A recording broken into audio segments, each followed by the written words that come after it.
How is it that a man who defined logic, classified animals, researched ethics, and laid the foundations of political theory could hold such a radically hierarchical and inhumane view of half of humanity?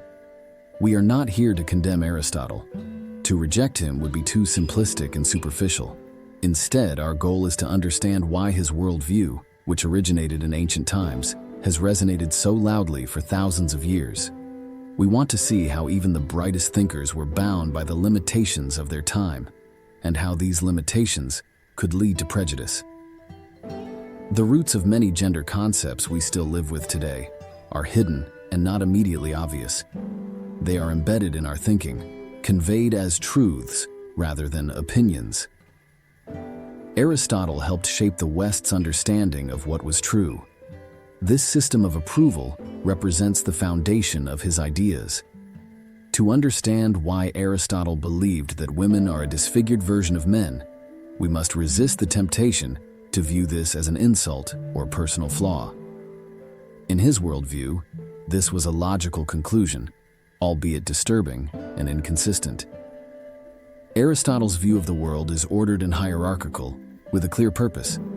Every living thing has a body and an inner goal that it naturally strives towards. For example, an acorn wants to become an oak tree, a heart wants to pump blood, and people want to achieve rationality and live a virtuous and political life.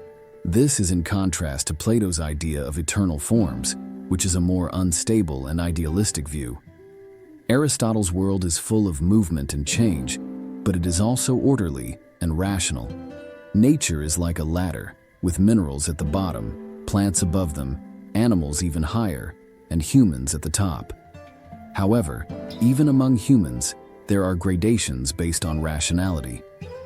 And that's where the tragedy begins, because Aristotle's biology, like his metaphysics, is defined by the concepts of form and matter, eidos and hylia.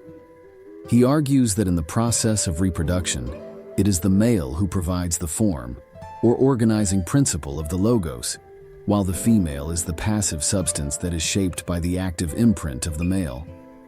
When nature is unable to create a male, it is seen as an imbalance, failure, deviation, or mutilation, and a female becomes not what she truly is, but a flawed example of a male. This leads to the second part, where logic becomes politics. The narrator explains that what begins in biology naturally flows into politics. As Aristotle wrote in his book, Politics, a man is by nature more suited to rule than a woman. He sees this as a metaphysical truth, stating that nature has inscribed a hierarchy into the very fabric of existence.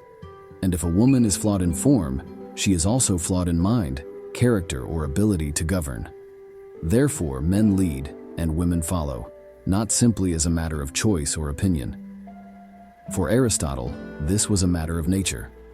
However, what is more significant than the statement itself is its impact on scholasticism, Christian theology, medical doctrine, legal theory, and the Enlightenment sciences. This teleological hierarchical view of gender was communicated, refined, and enforced not as an ideology but as an anthology. In Part 3, an unconscious thought occurs. The narrator recalls a conversation with a scientist immersed in ancient thought, who reflected on Aristotle's immense contribution to systematizing the known world. The scientist paused and added with a half-smile that the most impressive aspect of Aristotle was not what he believed, but what he did not dare to consider.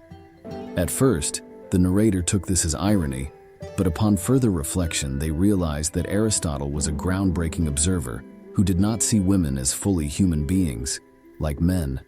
This was not out of anger, but a limitation. He thought in terms of the categories that his world had given him, and these categories were filled with asymmetry.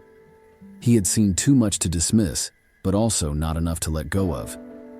In Part 4, the narrator echoes through time, with ancient logic saying that a woman is a deviation from the norm, and disadvantage, and a passive form.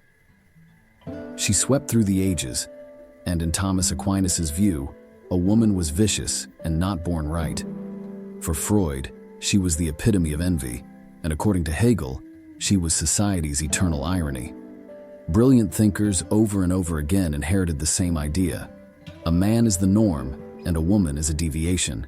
Each generation reinforcing this idea not as ideology, but as nature itself, a part of the base that extends the heel. But all ideas have stories, and all stories can be challenged. Simone de Beauvoir directly challenged this idea, saying that women are not born, but become. And this is not biology, but a social construct, not essence, but conditioning. Judith Butler moved on to other topics. Gender is not a pretext.